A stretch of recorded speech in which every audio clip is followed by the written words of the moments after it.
7 8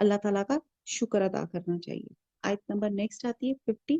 للہ، اللہ ہی کے لیے، ملک السماواتی، بادشاہت آسمانوں کی، والارض اور زمین کی، یخلقو، خلق سے ہے، وہ پیدا کرتا ہے، ما یشاء، جس کو وہ چاہتا ہے، یحابو، حب، حب ہوتا ہے عطا کرنا، بخشنا، ٹھیک ہے جی.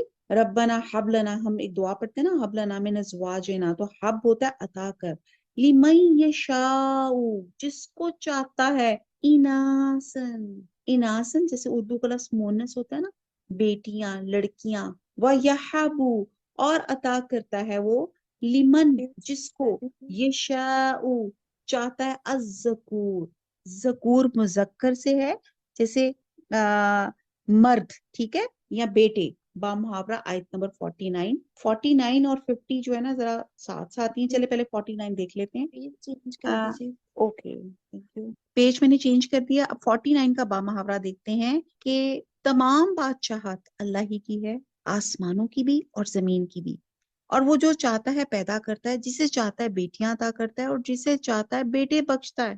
یہاں اللہ سبحانہ تعالیٰ بلا شرکت غیر ساری کائنات کے بادشاہ ہیں. اور یہاں پہ ثبوت کے طور پہ لکھا گیا، کوئی انسان، خواہ لوگ اس کو، مطلب کوئی اللہ کے ساتھ اس اتنی بڑی کائنات، زمین اور آسمان، جو 7 آسمان اور 7 زمینیں، کوئی اللہ کا ساجھیدار نہیں ہے، کوئی اللہ کے ساتھ شریک نہیں ہے. کلیئر کٹ بات ہے کہ اللہ ہی کے لیے ہے. اللہ تعالیٰ زمین اور آسمان کا بادشاہ ہے، حاکمیت اللہ تعالیٰ کی ہے. پھر اس کے بعد نیکسٹ سینٹینس آتا ہے، اللہ تعالیٰ جو چاہتا ہے وہ پیدا کرتا ہے، اللہ کے اختیار میں ہے. انسان ہیلپ لیس ہے، کسی کو بیٹیاں عطا کرتا ہے، کسی کو بیٹیاں دیتا ہے. اب یہاں پہ بہت زیادہ مسئلے مسائل اکٹھے ہو جاتے ہیں. آپ دیکھتے ہیں اپنی فیملیز میں، دیکھیں کسی کے آ رہے ہیں تو ماشاءاللہ، جیسے میری ایک دوست ہے، اس کے بیٹے ہی بیٹے، الحمدللہ ماشاءاللہ، نظر نہ لگے. کسی میری ایک دوست ہیں، اس کی بیٹیاں ہی ہیں، ماشاءاللہ ماشاءاللہ، اللہ تعالیٰ وہ بھی نعمتیں ہیں. کیسے اللہ سبحانہ تعالیٰ کہ نبی حضور صلی اللہ علیہ وسلم نے فرمایا تھا کہ جو 2 بیٹیوں کی پرورش کرے گا وہ ایسے ہوگا جیسے انہوں نے اپنی شہادت کی انگلی کھڑی کر کے، اپنی دوسری انگلی کھڑی کر کے بتائی کہ ایسے کھڑا ہوگا، یعنی کہ جو 2 کی، اور اسی طرح جو 3 بیٹیوں کی پرورش کرے گا. اتنی زیادہ فضیلت، حضور صلی اللہ علیہ وسلم کی خود بیٹیاں ہی تھیں. تو یہ اللہ تعالیٰ جس کو چاہتا ہے بیٹے عطا کرتا ہے، جس کو چاہتا ہے بیٹی عطا کرتا ہے.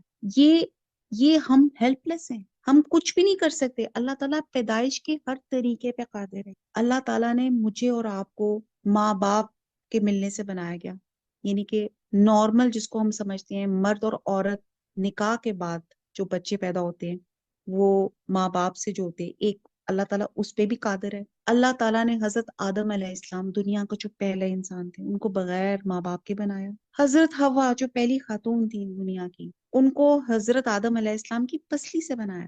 یہ بھی ایک بالکل سپر نیچرل بات ہے، معجزاتی بات ہے. اللہ سبحانہ تعالیٰ نے حضرت عیسیٰ علیہ السلام کو بغیر باپ کے بنایا.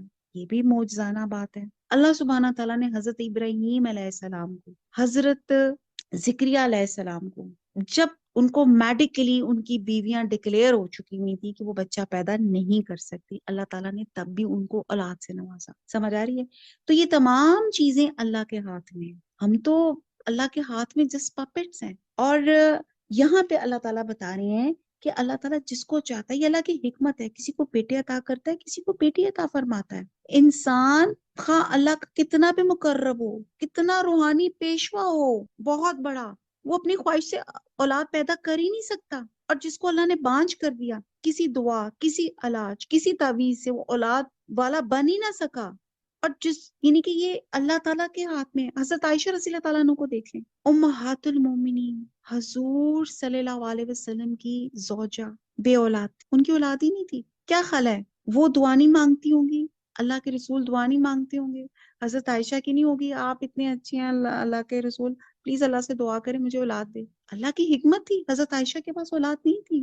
18 سال ان کی ازدواجی زندگی رہی حضور صلی اللہ علیہ وسلم کے ساتھ. آگے 48 ایئرس، اللہ میں غلط نہ ہوں، وہ انہوں نے ایک بیوہ کی زندگی گزاری. اللہ کی حکمت. تو یہ چیز، اولاد پیدا کرنا اور کیا بیٹے دینا، کس کو بیٹی دینا، یہ سب اللہ کے ہاتھ میں ہے. اور جس کو اللہ نے بیٹیاں دی، وہ کسی طرح بھی بیٹا حاصل یہ بھی نہیں ہو سکتا کہ وہ بیٹا نہیں ہو سکتا. اور جسے بیٹے دیے، اللہ تعالیٰ ان کو بیٹیاں بھی دے سکتا ہے. تو انسان قطعاً بے بس ہے، یہ بھی معلوم نہیں کر سکتا کہ ماں کے رحم میں جو بچہ ہے وہ کیا چیز ہے. اب آج کل کی جو لیٹسٹ ٹیکنالوجی ہو گئی ہے اس میں اب بڑا 3D آپ کے جو ہو گئے ہیں وہ سکینز آ گئے ہیں جس میں آپ کلر پکچر بھی دیکھ رہے ہوتے ہیں، آپ موونگ بیبی کو بھی دیکھ رہے ہوتے ہیں. ہم زیادہ سے زیادہ یہ دیکھ لیتے ہیں کہ بچہ لڑکا ہے یا لڑکی، پر وہ بچہ کن صلاحیتوں کا مالک ہے، کس رنگ کا ہوگا، کس نین نقش کا ہوگا، اس کی نیک ہوگا، بد ہوگا، اس کی کتنی عمر ہوگی، اس کو کیا ایکسیڈنٹس آئیں گے، کیا بیماری ہوگی، کس عمر میں شادی ہوگی، کتنے بچے ہوں گے، یہ تمام چیزیں اللہ تعالیٰ روح کے ساتھ اللہ تعالیٰ سب لکھ لیتا ہے. ہم تو زیادہ سے زیادہ صرف اسکین میں یہ پتا کر سکتے ہیں کہ بیٹا ہے یا بیٹی ہے. اور بھی اگر آپ کو میڈیکلی میں ایک چیز بتاؤں، اور اتنا سب کو ہی پتا ہوگا کہ جیسے مرد اور عورت، مرد کے پاس جو کروموسومز ہوتے ہیں وہ اس میں ایکس اور وائی ہوتا ہے، اور عورت کے پاس ڈبل ایکس ہوتا ہے. یعنی کہ ایکس اور وائی آپس میں ملے تو لڑکا پیدا ہوتا ہے، لیکن اگر مرد سے ایکس اور عورت سے جس کے پاس ہے ہی ایکس وہ جائے تو وہ لڑکی پیدا ہوتی ہے. تو اس میں کسی کو قصور گرداننا کہ لڑکی کا قصور ہے. ہمارے یہاں پہ ہوتا ہے بچے ہو گئے بھائی جی لڑکی ہے تو عورتیں بچیاں ہی پیدا کرتی ہیں. یہ نہ لڑکی کے اختیار میں ہے نہ مرد کے اختیار میں ہے، اس کا اختیار تو اللہ سبحانہ تعالیٰ کو ہے. تو اولاد کے سلسلے میں انسان ٹوٹل بے بس ہے، بلکہ ٹوٹل انسان ہے ہی بے بس. نہ میرے ہاتھ میں میری صحت ہے، نہ میری جان ہے، کوئی چیز میرے ہاتھ میں ہے ہی نہیں. تو اس آیت کا آغاز ہوا کہ آسمانوں اور زمین کی بادشاہی اللہ کے لیے، اور اس کا ہے کہ مطلب ہے کہ تمام تصرفات صرف اکیلے اللہ کے ہاتھ میں ہیں. اور ان تصرفات کی صرف ایک پہلو کو دلیل کے طور پہ یہاں پہ پیش کیا ہے کہ دیکھ لو انسان اولاد کے بارے میں کس قدر بے بس ہو. انسان کی فطری خواہش ہوتی ہے کہ اس کے ہاں اولاد ہو، مگر اللہ جسے بانجھ بنا دے یا اولاد نہ دینا چاہے وہ کتنی بھی خواہش کر لے اسے اولاد نہیں ہو سکتی. اب دیکھیں نا جیسے ایک آج کل ہمارے ٹیسٹ ٹیوب بیبیز بھی چل رہے ہیں، بڑی میڈیکل فیلڈ ہو گئی ہے، لیکن آپ دیکھیں کہ جن کی تو ماشاءاللہ ہو جاتی ہے کیونکہ اللہ تعالیٰ نے ان کی نصیب میں اولاد لکھی ہوتی، ان کے اس طرح بھی ہو جاتے ہیں، اور جن کے نہیں ہوتے وہ کتنی زیادہ وہ آپ ٹیسٹ ٹیوب بیبیز کر لیں، کتنی مرضی آپ اٹیمپٹس کر لیں، اللہ نے اگر نہیں لکھا تو وہ نہیں لکھا. پھر ان کی دوسری خواہش ہوتی ہے، ایک تو ہوتی ہے اولاد کی خواہش، دوسری خواہش ہوتی ہے کہ ان کے یہاں بیٹے ہوں بیٹیاں نہ ہوں. لیکن اللہ تعالیٰ بعد لوگوں کو بیٹیاں دے دیتے ہیں اور بعد بڑے بڑے متکبروں کے اکڑ توڑ کے رکھ دیتے ہیں. کسی کو ایک آدھ لڑکی کی خواہش کے باوجود صرف لڑکے لڑکے دیتے ہیں، کسی کے ہاں جڑواں بچے ہو جاتے ہیں، کسی کے ہاں 3 3 4 4 5 5 بچے ہو جاتے ہیں، کسی کا ایک ہی بچہ ہوتا ہے اور وہ تمنا کرتا رہتا ہے اللہ میں اس کی جوڑی بنا دے. مجھے بہت سے لوگ اولاد کی دعا کے لیے کہتے ہیں. اللہ تعالیٰ اسی آیت کو وسیلہ بنا کے میں دعا کرتی ہوں، اللہ تعالیٰ کسی کو، کسی انسان کو صحت، زندگی اور اولاد کی آزمائش میں نہ ڈالیں. اللہ تعالیٰ جو اولاد مانگتے ہیں ان کو صحت، زندگی، تندرستی والی صالحہ اولاد عطا فرما دے، اور جو ہماری اولادیں اللہ تعالیٰ ان کو بھی صالحہ رکھ. اب یہاں پہ دنیا میں خاندانی منصوبہ بندی کے بڑے چرچے نظر آتے ہیں، ٹھیک ہے جی، جس کو ہم فیملی پلاننگ کرتے ہیں. یہ قدرت کی طرف سے خلاف فطرت کام کرنے والوں کے منہ پہ ایک تماچا ہے. یہ جائز نہیں ہے. جو فیملی پلاننگ ہے، یہاں پہ بہت سے ڈاکٹرز درمیان میں بولیں گے، مجھے بھی کنڈیم کریں گے کہ یہ کیسی بات کہہ دی، عورت کی جان کو مسئلہ پڑ جائے گا، روز 1 سال بچہ. دیکھیے جی، اللہ تعالیٰ نے جتنی اولاد آپ کے نصیب میں رکھی ہے نا اس نے آنی ہے.